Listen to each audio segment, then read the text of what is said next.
Hello and welcome to another short video on Ask the Experts, where we take up the most trending and search queries online pertaining to the cybersecurity industry, especially the compliance side. And here we take up the questions asked by viewers, clients, and even share our personal experience where we have seen our clients get confused. And most of these questions that we take are posted on our YouTube channel that you can see on your screen. So today, carrying forward the series, this is the last one of the PCI DSS requirement. Summary of changes from version 3.2.1 to version 4 explained. So today it's requirement 12, and let me tell you, it is the longest video in our series on the summary of changes because the max amount of changes has been done in PCI DSS requirement 12. And before we head into it, have you subscribed to our channel? If not, this is the right time. Every week we post one video, and it's a treasure trove of information on all industry standards, compliance, governance, cybersecurity, everything. And none of it we charge you. It's all for free. And that's perhaps the reason why we are the number one compliance channel on the internet. So do subscribe and let's jump right in. So as it was there in as it was earlier, now it is so. The first change that was there was in requirement 12. That is maintain a policy that addresses information security for all personnel. That was there as a heading or the title in version 3.2.1 requirement 12. Now this title has been changed in version 4. So now it is called as support information security with organizational policies and programs. So in PCI DSS 4, the requirement for a formal organization-wide risk assessment was there under version, and this has been replaced with a specific targeted risk analysis, which is now detailed under requirements 12.3.1 and 12.3.2, reflecting a more focused approach to addressing the risk within an organization. In the earlier PCI DSS 3.2.1, requirement 12.4 was there, which mandated executive management establish, document, and distribute a clear information security policy. Now this has been moved to requirement 12.1.3. Here the slight addition of a formal acknowledgement by personnel of their responsibilities. Earlier this acknowledgement was not there, so this is a welcome addition to PCI DSS 4 now. So moving further, the requirement 12.5 in PCI DSS version 3.2.1. So here the requirements 12.5.1 to 12.5.5. This has been moved now to requirement 12.4 in PCI DSS 4. Now, this new movement also clarifies that the responsibilities must be formally assigned to a chief information security officer or another knowledgeable member of the executive management. So again, this doesn't mandate that all PCI DSS certified companies should be having a CISO, but it needs somebody having an overall view of and strategy and responsibility of information security in the organization. In the earlier PCI DSS version 3.2.1, requirements 12.3.1 to 12.3.9, this has been consolidated and moved to requirement 12.4.1. So here the intent is more on the focus on acceptable use policies for end user technologies, merging and simplifying the requirements to emphasize explicit management approval, acceptable use of technologies, and maintaining a list of hardware and software products approved for employee use. And here you can see now a brief consolidation of what this looks like. So right on. So earlier requirement 12.3.1 in PCI DSS 3.2.1 was there. This requirement 12.3.10 has been removed and incorporated into a new requirement 3.2.4, that is in PCI DSS 4. And additionally, a new requirement which is 3.4.2 has been introduced. Here the focus is more on technical controls to prevent the copying or relocation of primary account numbers, which is PAN numbers, when reusing remote access technologies. So let me give an example how this thing works, where the issue was. So we have seen this in many organizations. What used to happen is uh, somebody would be manually be, say for example, shifting code from UAT to production, and this would be done manually. So the production systems are in CDE scope, but the UAT is not in as a part of the card, card data environment CDE. So we would always ask the questions, how are you preventing that somebody from the UAT environment is now logging on to the production environment? And he says, no, no, they are just copying the data, the program files from UAT to production because it's now going into production mode. So I would ask that there are raw files, there are DBF files, data files, and all out there. What if somebody copied the data back from production to UAT? Anyway, your UAT environment is not in CDE, then the person can simply put the data on a USB stick and take the data out of the organization. How do you prevent that? So it was very rare, if at all, that some organization would be able to give me a sane response to that requirement. But in the previous 3.2.1, there was no explicit control which would ask for this. And I'm so happy that the PCI Council and its learned members and the partners and all suggested this new requirement and it went live in this requirement. So this is really very important. So in PCI DSS 4, there is a new requirement also 12.3.1, which mandates performing a targeted risk analysis for any PCI DSS requirement that allows flexibility in how frequently it is performed. So now in this particular standard, you will see the targeted risk analysis coming up quite a few times, and it was there in the previous requirements also, say requirement 5 or requirement 11, the need for targeted risk analysis was there. And you can see the link for the targeted risk analysis on the screen now. It is already there in the description box. You can download the official format from the PCI Council of how to do a targeted risk analysis.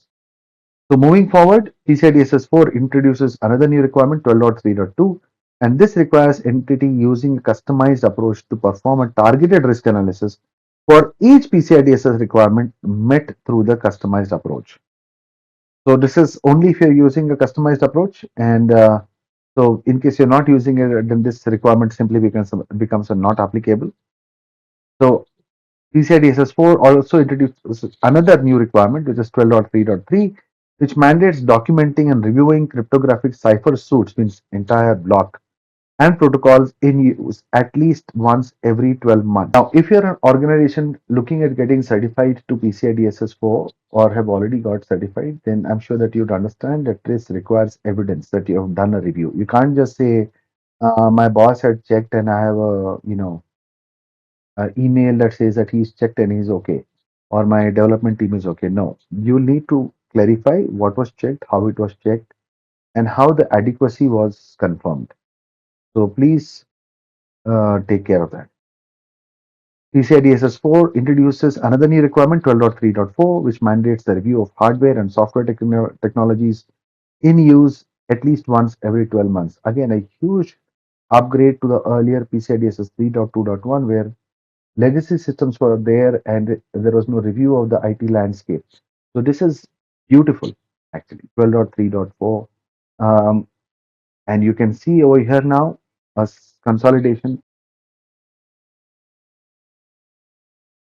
So in the previous version 3.2.1, there was a requirement 12.11.1. This has now been moved to requirement 12.4.2.1 under PCI DSS 4. So this consolidates the need for periodic review to confirm that personnel are performing PCI DSS tasks in line with established policies and procedure. So this update actually aligns with version 4's structured approach for managing and verifying compliance activities across the organization. Moving ahead, there is another new requirement in PCI DSS 4, which is 12.5.2, which mandates that organizations document and sign the scope, which is like a confirmation of the scope for PCI DSS environment at least every 12 months, and wherever there is a significant change to the in scope environment. And these are all immediately applicable changes. You cannot defer anything now. So additionally, PCI DSS 4 has another new requirement 12.5.2.1. This is now specifically for service providers to take inventory of the PCI DSS environment by documenting and confirming its scope every 6 months, as well as after any major changes. So if you are not a service provider and you are, like, say, a merchant, so in that case you need to confirm a PCI DSS scope every 12 months. but for a service provider, it's only 6 months. So moving further, PCI DSS 4 introduces requirement 12.5.3, which mandates that service providers conduct a documented review of the impact on PCI DSS scope and control applicability whenever significant changes occur in the organizational structure. You can see the consolidation over here of the requirements table. In PCI DSS version 3.2.1, there was a requirement 12.6. This was more on organizations implementing a security awareness program. So this has now been moved to requirement 12.6.1 in PCI DSS 4. Now this includes clarified guidance in emphasizing that all personnel must be aware of the organizational security policies and their specific role in protecting cardholder data. Now the thing of interest is their specific role in protecting cardholder data. What used to happen under PCI DSS 3.2.1, dear friends, is that the organizations would have a common, very generic type information security program which would cover, utter BS on PCI DSS, how it came into being and how it is important for organizations and all those things, and some background of their own company, their own marketing also they will do. So here it is.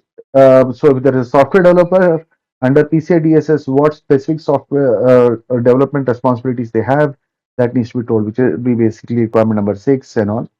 So for a VA team, the VA responsibilities, the validation responsibilities, the methodologies in which the testing has to be done, validation of reports, ASV and all.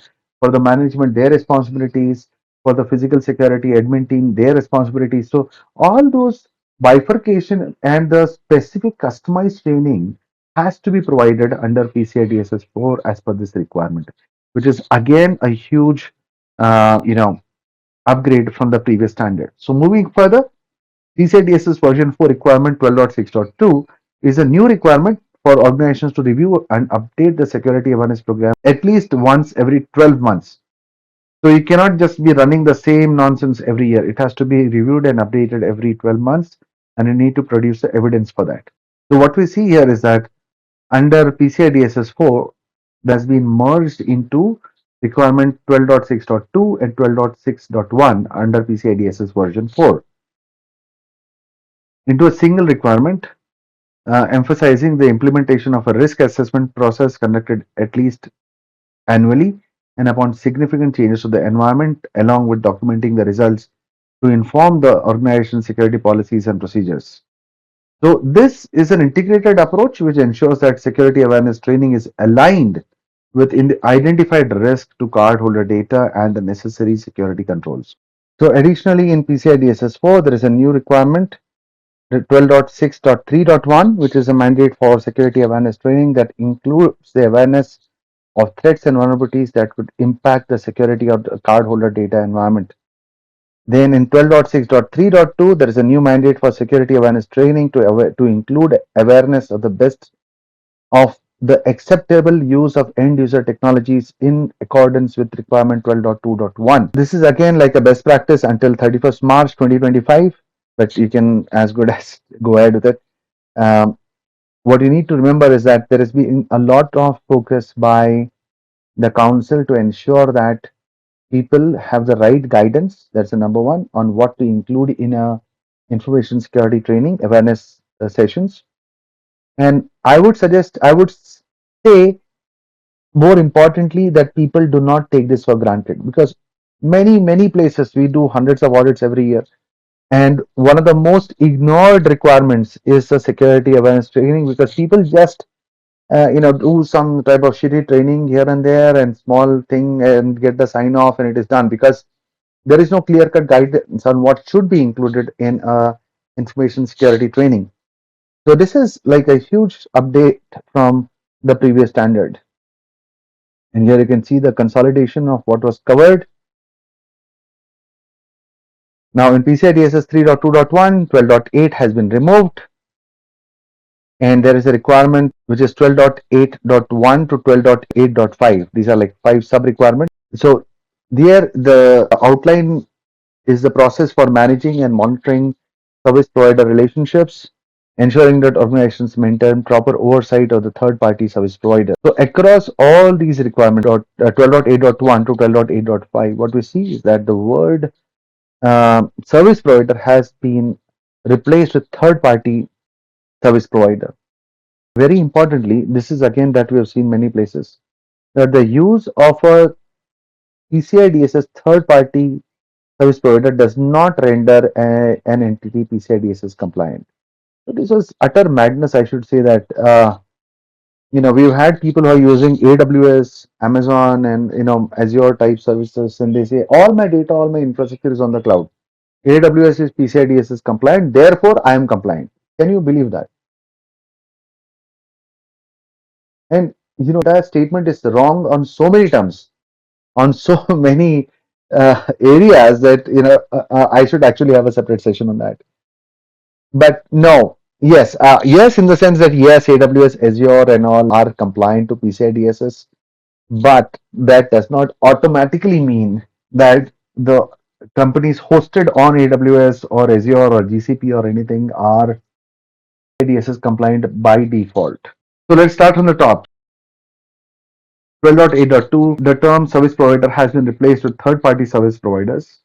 It's for enhancing the clarity and specificity, the context of managing third-party relationships and their responsibilities regarding the handling of cardholder data.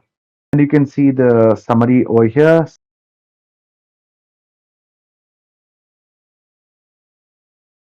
Further, under PCI DSS 3.2.1, which is now 8.4 under PCI DSS 4, the term has been changed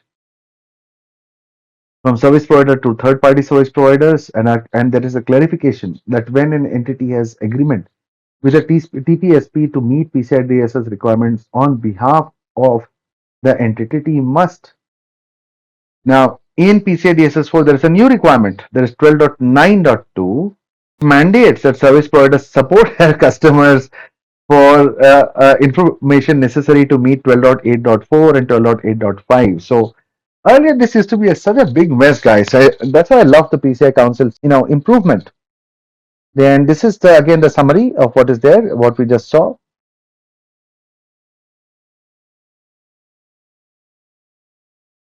In PCI DSS 3.2.1, and there is a requirement 12.10. This has been removed as it's a null requirement, and all the content below it is now absorbed into other existing requirements. And the requirement below it, which is 12.10.1, this requirement under PCI DSS 4 is there, and here the term which is system and compromise. These two terms are now replaced with suspected or confirmed security incidents. So this is again, you might see that this is like just a change in wording. No, it is not, because when there is a system breach, what do you mean? Is it like a suspected, or after it is confirmed, then this requirement will come into place, or even while it is somebody's reported it? And we can see that summarized over here. Then moving further, as we are coming to the end of the video, just a couple of more ones. There is in PCI DSS 3.2.1, there is a requirement 12.10.5, and then there is a requirement 11.1.2, and there is a requirement 11.5.1. Merged and under further consolidated under say requirement 12.10.5, which integrates the detection of unauthorized wireless access point, which was earlier requirement 11.1.2. So at last, the last change that I can say for PCI DSS 4 is the requirement of 12.10.7, which is a new mandate for organizations to establish incident response procedures that are to be initiated upon the detection of stored PAN numbers in any location where it is not expected. Now, this is like a googly, if I can say that, because to be able to have this in place, you'll have to justify that you have procedures in place to even detect that there are. So with that, the summary of this requirements, this last part that we just saw. And with that, I come to the end of requirement 12, which has been an extraordinarily long video. Thank you for watching. And with that, I complete the entire set from requirement 1 to requirement 12. And I really hope that this entire series helped you. Do drop in your comments, do drop in your questions and requests for further videos. I'll do my best to answer them. We have upcoming webinars too, and do drop in your a line to us on askus at vistainfosec.com with your queries and your request, and I'll be more than happy to help you out. Thank you again and have a wonderful day. Take care. Bye bye.